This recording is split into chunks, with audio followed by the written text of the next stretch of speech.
Filho do Espírito Santo. Amém. Ave Maria, cheia de graça, o Senhor é convosco. Bendita sois vós entre as mulheres e bendito é o fruto do vosso ventre, Jesus. Santa Maria, Mãe de Deus, rogai por nós, pecadores, agora e na hora de nossa morte. Amém. Em nome do Pai, do Filho e do Espírito Santo. Amém. Queridos fiéis, hoje nós temos uma festa de um santo apóstolo que dentro da categoria litúrgica está por cima dos domingos depois de Pentecostes. Por isso, nós celebramos a missa do santo apóstolo no dia de hoje, São Bartolomeu, e fazemos comemoração do domingo de Pentecostes. São Bartolomeu, ele não tem assim uma atividade muito grande dentro do que está relatado no Santo Evangelho. É pouco que nós sabemos dele nos Santos Evangelhos. Nós sabemos que ele era de Caná de Galileia, teve uma vocação especial, já voltaremos a esse assunto, e depois ele só torna a aparecer quando Nosso Senhor já está ressuscitado e São Pedro vai pescar junto com alguns discípulos, dentre eles São Bartolomeu, e Nosso Senhor se aparece a esse grupo do Colégio Apostólico.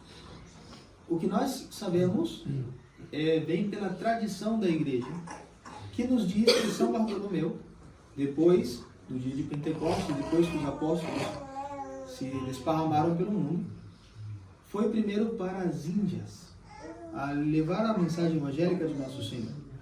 Depois conta-se que ele foi para a Grande Armênia. Grande Armênia, na linguagem antiga, significa parte da dominação russa no dia de hoje. Então ele esteve ali naquela parte do Grande Oriente e nessa Grande Armênia ele conseguiu a conversão do rei da Armênia. E juntamente com o rei, 12 cidades que era da dominação desse rei. Só que os sacerdotes pagãos atiçaram o irmão do rei, e esse irmão do rei começou a perseguir a São Bartolomeu, que foi esfolado vivo, ou seja, toda a sua pele tirada, enquanto estava vivo ainda. Um dos martírios, quem sabe, o mais doloroso dos apóstolos, né? Ele foi esfolado vivo e logo cortaram-lhe a cabeça.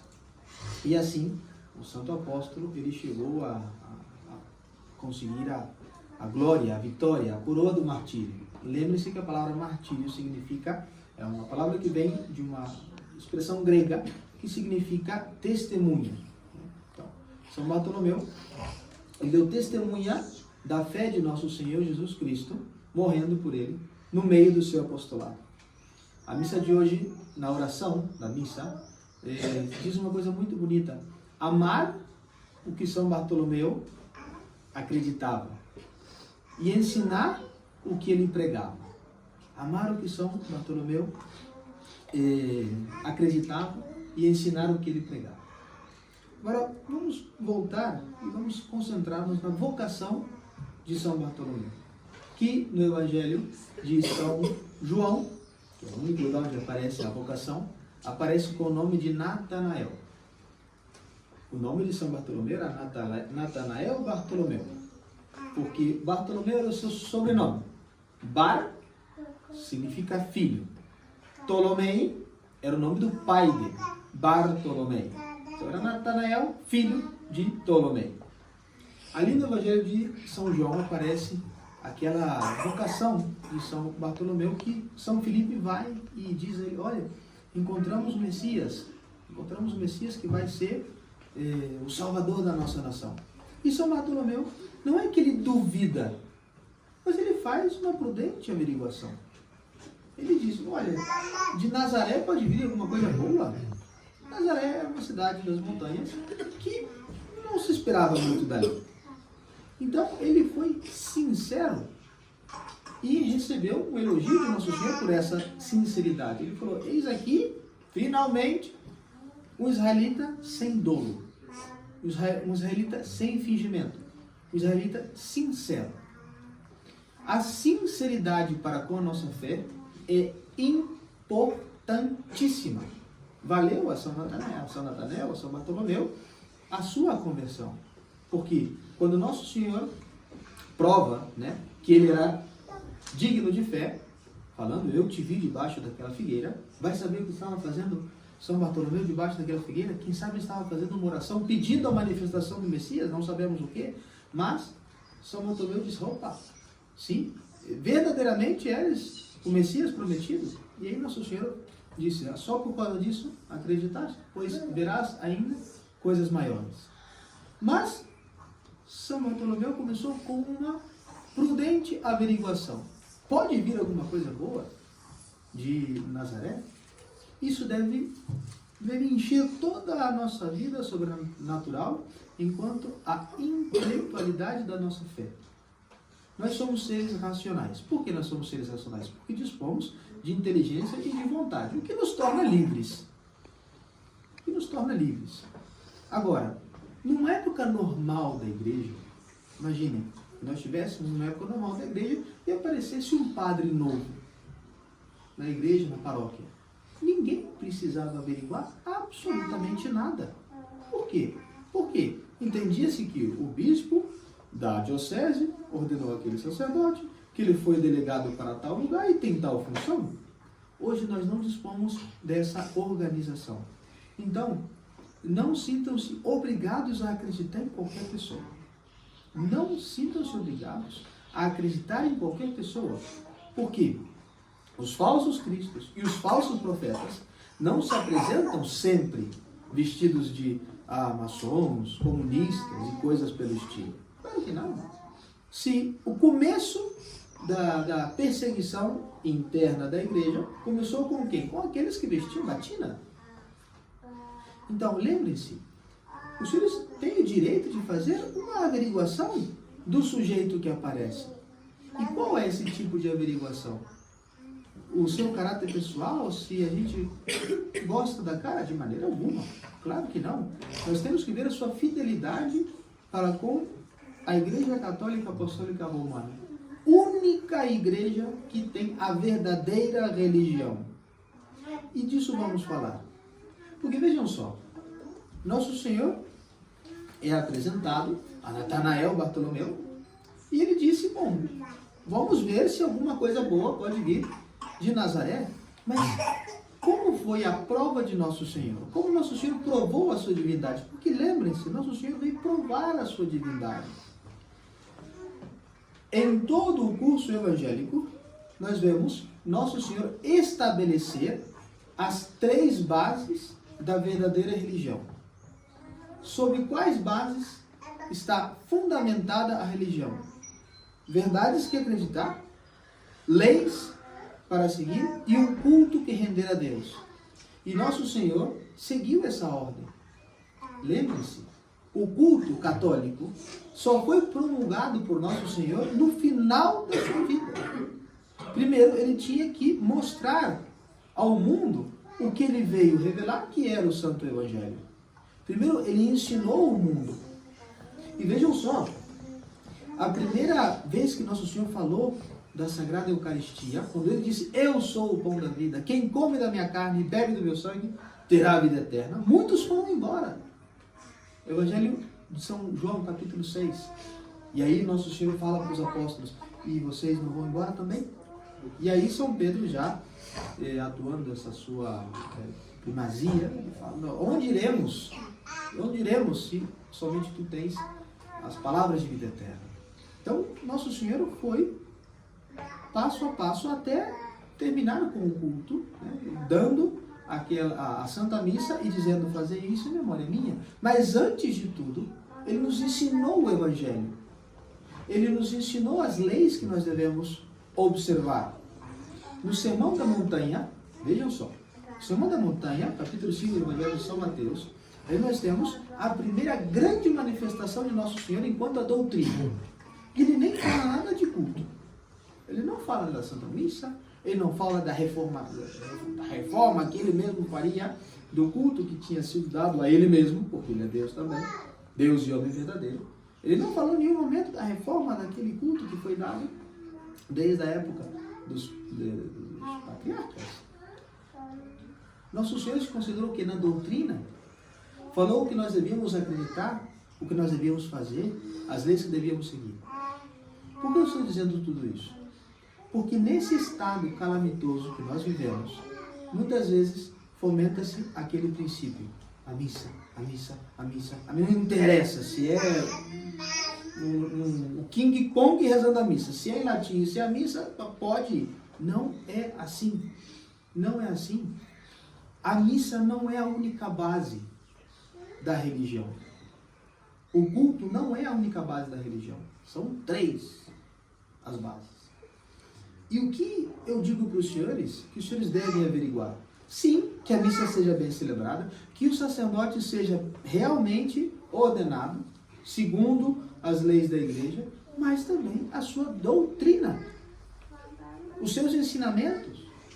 Se ele não se opõe a nenhum dos dogmas da igreja, se as leis que são observadas são de fato as leis da Igreja Católica Apostólica Romana, porque senão nós estamos tentando sustentar a igreja com uma base só, e o que é impossível.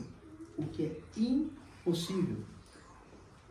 Um dos grandes problemas do tradicionalismo, né, que eu não gosto muito de usar essa palavra, porque quem entende de filosofia sabe que tradicionalismo é um sistema filosófico que foi condenado pela igreja. Mas coloca-se esse nome àqueles que resistem às mudanças do Vaticano II. Um dos problemas do tradicionalismo é aquela posição de que insiste que a missa é o centro e não interessa se há algum desvio na doutrina. A típica posição daqueles que reconhecem aquela autoridade e resistem. Desculpem falar disso de novo, mas é que é muito importante. Vejam, um dos pioneiros do comunismo disse a seguinte frase: esses são os meus princípios, mas se não for do agrado, eu tenho outros. Isso não é demonstração da verdade, senão de todo. Não é sinceridade, senão falta dela. E nós podemos perceber, por exemplo, na Fraternidade São Pio X, uma falta de sinceridade para com a missa, que eles concentram que a missa, que a missa, que a missa. Se os senhores pegarem o começo da potência enquanto ordem sacramental da fraternidade, nós nos remitimos ao quê? O dia da sagração episcopal de Monsenhor de Galarreta, Monsenhor Felé, Monsenhor Tissier de Malheré e Monsenhor Williamson. Ali, no sermão que dá Monsenhor Lefebvre sobre a consagração, ele aponta com o dedo mesmo, com esse porque que estava o báculo. Por que eu estou consagrando a esses 4? Para que esses seminaristas tenham quem o ordene. Ou seja, pelo menos colocava uma dúvida naquela autoridade do Vaticano II. Um princípio. Eu costumo dizer que Monsenhor Lefebvre foi um médico que fez uma cirurgia que ninguém tinha feito antes, só que ele deixou o talho aberto. Ele não tomou a decisão final. Deus sabe da sua consciência, mas de fato devemos a ele essas ordenações. Isso foi um princípio que foi estabelecido na época do pontificado, entre muitas aspas, de Karol Wojtyla, João Paulo II, que era padre e era bispo. Era padre e era bispo. Então, ninguém podia duvidar de que, pelo menos, a ordem ele tinha. Agora, ele mesmíssimo João Paulo II, aprovou, né, e deu a sua aprovação tácita à questão das novas ordenações, das novas consagrações, etc. Mas ele mesmo era bispo. Então, não se colocava em dúvida o seu pontificado. Mas aqueles que quisessem estar na fraternidade de São Pio X e viessem da diocese tinham que ser reordenados. Tinham que ser reordenados. Não poderiam simplesmente atuar como sacerdotes.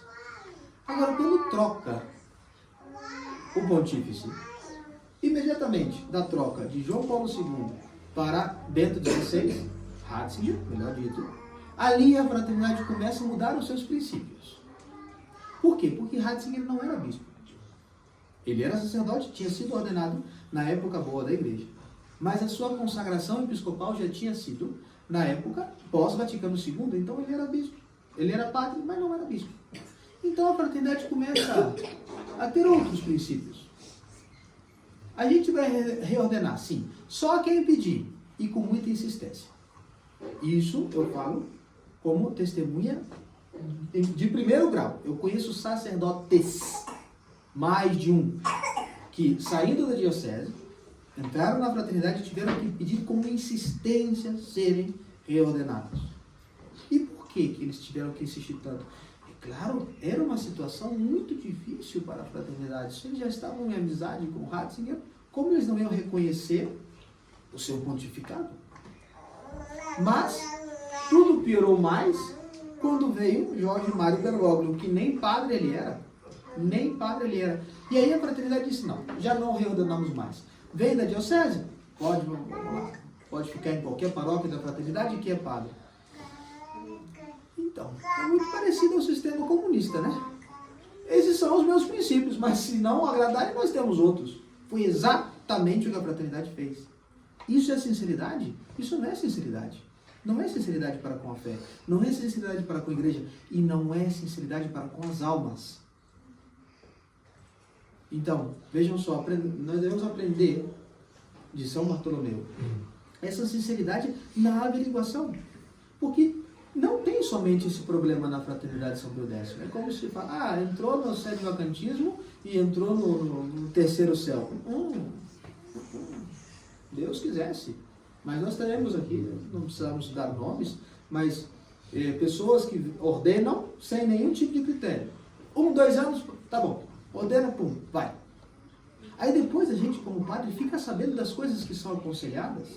Por exemplo, um homem, uns 40 anos, com câncer, não sei aonde, se era no fígado, se era no estômago, não sei, uma coisa, né, que poderia provocar a sua morte, que pediu a extrema-unção, e o padre falou, não, isso aí é só na hora que estiver morrendo. Qualquer livro de teologia fala exatamente o contrário. Perigo iminente de morte, uma doença grave já é suficiente para receber a extrema-unção. Porque, inclusive, um dos efeitos da extrema-unção é a cura do corpo. A cura do corpo. Teologia sacramental básica.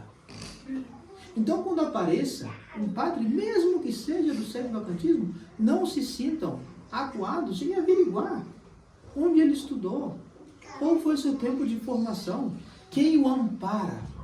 Veja, eu não tenho vergonha nenhuma de falar que a juventude, prestem atenção jovens, porque não é somente para padres jovens, é para todos os jovens. A juventude e a solidão são péssimas conselheiras. Péssimas conselheiras. A falta de experiência, a falta de companhia de pessoas experientes nos leva a erros terríveis em qualquer profissão que seja. Imaginemos um médico que tenha feito um monte de operações e depois ele fala, bom, eu já fiz um monte, eu vou fazer uma sozinho. E ele se encontra com um tumor lá dentro que ele não sabe se tem que tirar ou se tem que deixar.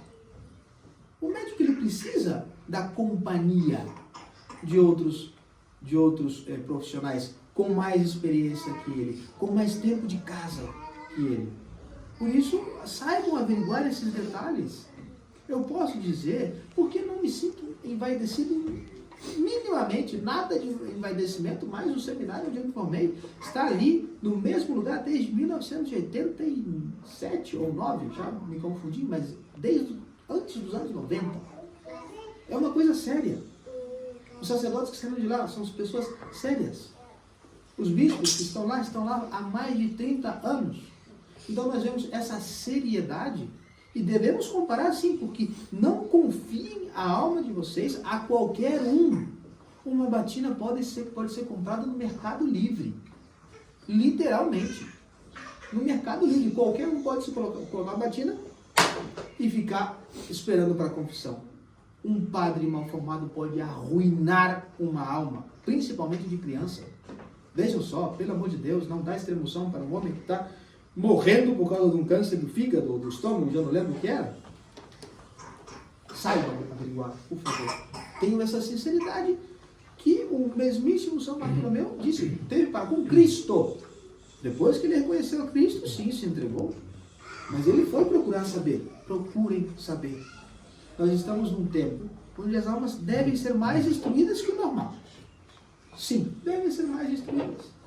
Daí a importância da publicação dos livros, as lições de Cristo Rei. Tem um monte de livro de muita utilidade. Por exemplo, o Catecismo Romano. E vejam só, no seminário onde eu me formei, todas as quartas-feiras, antes do começo das aulas, tem uma leitura comum. Em realidade, todos os dias da semana, de segunda a sexta, dias letivos, tem uma leitura em comum. O bispo chega e começa a ler. Na segunda-feira, leitura espiritual, na terça-feira, magistério da igreja, etc. Na quarta, é o Catecismo Romano. Está o bispo lendo, o outro bispo escutando, outros 5 sacerdotes escutando e os seminaristas. Catecismo. E quando termina o livro, acabou, não precisa mais. Começamos tudo de novo. Para reformar, para não esquecer. Porque o catecismo é a base do nosso conhecimento religioso. E só o catecismo é suficiente para entender o problema da igreja, para entender que não é somente a missa, sinal, a doutrina, as leis. Só o catecismo é suficiente, basta. Mas devemos ir lá estudar, porque não tem como, não esperemos uma iluminação, um dom de ciência que venha do nada, seria um tipo de merecimento. Claro que não. Nós devemos procurar saber. Então, que a Santíssima Virgem Maria nos dê essa graça de fidelidade para com a nossa fé, sinceridade para com a nossa fé, procurar a fé pura, que é isso que no final das contas nos justifica a fé juntamente com as obras da caridade. Ave Maria Puríssima. Sem pecado. Pai, do Filho e do Espírito Santo.